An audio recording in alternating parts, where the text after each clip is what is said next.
جمال جنگل میں شکار کرنے کے لیے جایا کرتا تھا،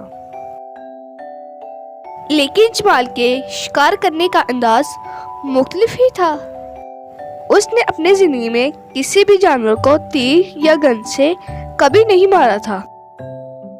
جمال کے پاس ایک چھوٹا سا جال اور خوبصورت بانسری ہوا کرتی تھی۔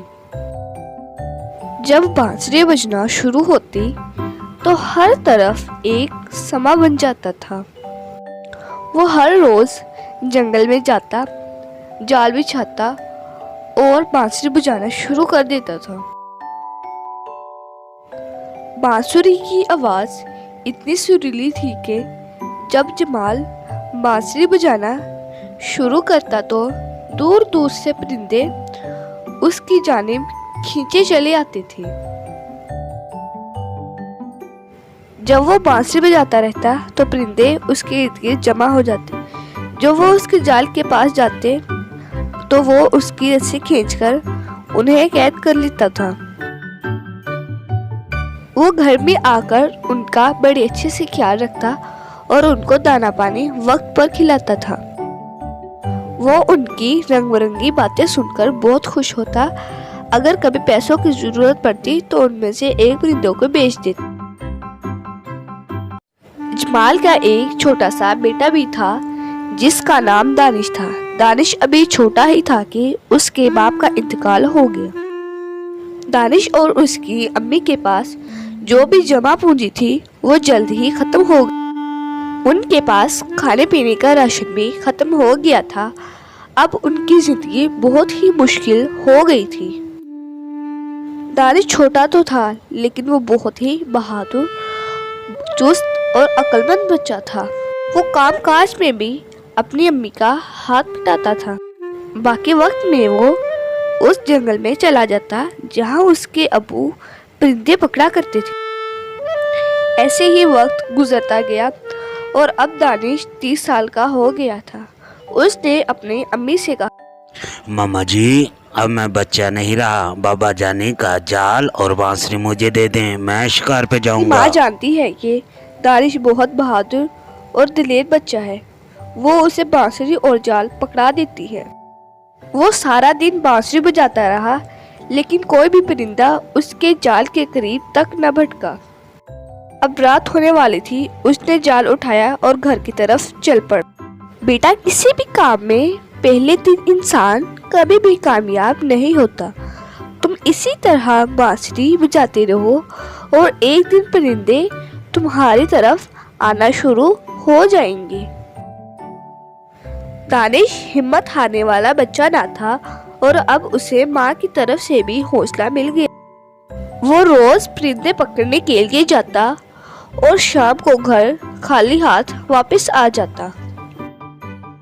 ایسے ہی کئی روز گزر گئے۔ حسب معمول وہ ایک دن جنگل میں گیا اور اس نے روز کی طرح بانسری بجانا شروع کر دی۔ بانسری کی آواز سن کر پرندوں کا ایک جھنڈ اس کی طرف آنے لگا۔ اب جانور پوری طرح بانسری کی آواز میں مگن ہو جاتے ہیں اور جیسے ہی وہ جال کے پاس پہنچتے ہیں وہ جال کی رسی کھینچ دیتا ہے اور انہیں گھر لے جاتا ہے۔ وہ پرندوں کو دانا ڈالتا ہے اور سو جاتا ہے۔ جیسے ہی اگلی صبح ہوتی ہے وہ یہ دیکھ کر حیران رہ جاتا ہے کہ جو اس نے عجیب و غریب پرندہ پکڑا تھا اس نے سونے کا انڈا دیا ہوا تھا۔ وہ انڈا لے کر ایک دکان کے سامنے سے گزرتا۔ دانش انڈا بیچنا ہے تو ادھر لاؤ۔ دانش یہ سوچ کر پریشان ہو جاتا ہے کہ یہ آدمی اس علاقے کا سب سے شاطر اور چلاک انسان ہے۔ یہ لوگوں سے سستے داموں میں چیزیں لے کر مہنگے داموں فروخت کر دیتا ہے۔ دکاندار کہتا ہے کہ یہ انڈا مجھے دے۔ دانش اس انڈے کو اس آدمی کو دے دیتا ہے۔ وہ کہتا ہے، کتنے دام لوگ؟ میرے حساب سے 500 کا ہے، 500 سے 1 روپے کم نہیں ہوگا۔ دکاندار جلدی سے 500 روپے نکال کر دانش کو دے دیتا ہے۔ دانش سوچ میں پڑ جاتا ہے کہ دکاندار اتنا شاطر اور چلاک انسان ہے لیکن پھر بھی اس نے ایک دفعہ بھی پیسے کم کرنے کا نہ کہا۔ اور جب اگلی صبح ہوتی ہے تو دانش دوبارہ یہ دیکھ کر حیران ہو جاتا ہے کہ جیسا ہی انڈا اس نے کل دیا تھا آج بھی ویسا ہی انڈا اس نے دیا ہے۔ دانش نے انڈا اٹھایا اور اسی دکاندار کو دے کر پیسے گھر لے آیا۔ اب پرندہ روز ہی انڈا دیتا اور دانش اسی دکاندار کو انڈا دے کر اپنے پیسے لے آیا کرتا تھا۔ اب ایک بات اس کے ذہن میں بار بار آ رہی تھی کہ یہ انڈا کسی کو دیتا بھی نہیں ہے اور اس کا کوئی گاہک بھی نہیں ہے، یہ انڈا کس کے پاس جاتا ہوگا۔ اور جیسے ہی اگلا روز آتا ہے وہ دکاندار کو انڈا دے کر پیسے لے لیتا ہے۔ اگلے دن دانش گھر نہیں جاتا بلکہ وہ وہی چھپ کر دیکھنے لگتا ہے کہ دکاندار کہاں جاتا ہے۔ وہ سیدھا بادشاہ کے دربار میں جاتا ہے۔ اب دانش سمجھ گیا تھا کہ وہ اس انڈے کا کیا کرتا ہے۔ اگلے روز وہ انڈا لے کر بادشاہ کے دربار میں حاضر ہو جاتا ہے۔ بادشاہ انڈے کے 5000 روپے وزیر کو دیتا ہے اور وہ دانش کے حوالے کر دیتا ہے۔ اب دانش بہت ہی زیادہ خوش تھا۔ دکاندار کو بھی اس بات کا علم ہو گیا تھا۔ دکاندار نے ٹھان لی تھی کہ وہ دانش کو مزہ ضرور چکھائے گا۔ بادشاہ سلامت، آپ یہ دانش سے روز انڈا لیتے ہو، اس کے پاس ایک خوبصورت پرندہ ہے، بھلا اچھا نہ ہو آپ ایک دن وہ پرندہ ہی دانش سے لے لو۔ دانش، یہ پرندہ ہمارے وزیر کے حوالے کر دو، اس کے عوض ہم تمہیں کچھ پیسے عنایت کر رہے ہیں۔ دکاندار جانتا تھا کہ دانش بہت ہی دلیر انسان ہے، وہ اسے نہیں چھوڑے گا، لیکن اس نے اس کے لیے ایک ترکیب تیار کی تھی۔ بادشاہ سلامت، یہ پرندہ سمن کا پھول سونگھتا ہے، اگر اس کو پھول سونگھنے کے لیے نہ ملا تو آپ کا پرندہ مر جائے گا۔ ہمارے سب سے ذہین وزیر کو حاضر کیا جائے۔ اے قابل وزیر، یہ جو دکاندار سمن کے پھول کی بات کر رہا ہے اس میں کتنی حقیقت ہے؟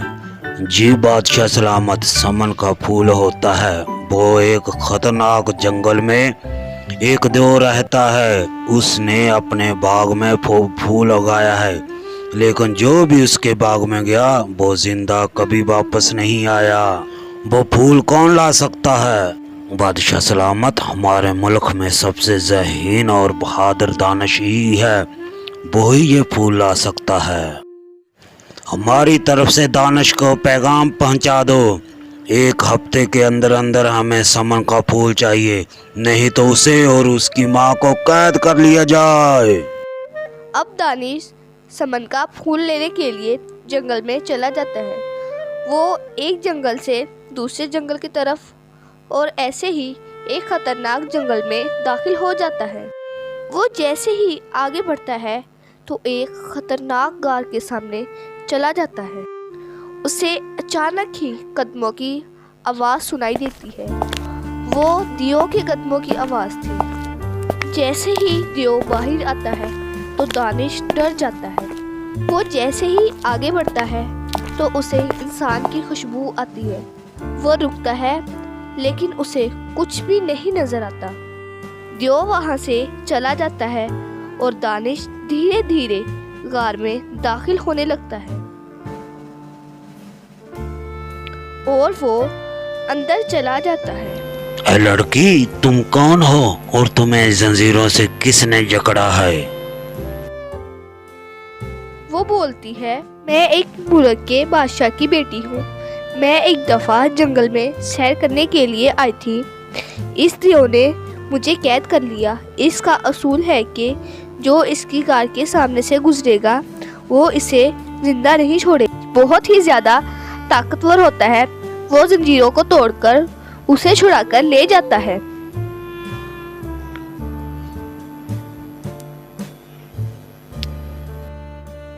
یہی ہے وہ باغ، یہاں پر سمن کا پھول ہوگا، یہی کہیں ہوگا، دیکھو وہ رہا، جلدی کرو بھاگو، وہ یہاں پر آ جائے گا، جلدی کرو۔ وہ غار سے نکل کر بادشاہ کے محل کی طرف بھاگتے ہیں۔ بادشاہ سلامت، دانش سمن کا پھول لے آیا، اس کے ساتھ ایک خوبصورت لڑکی بھی ہے، وہ دربار کی طرف ہی آ رہا ہے۔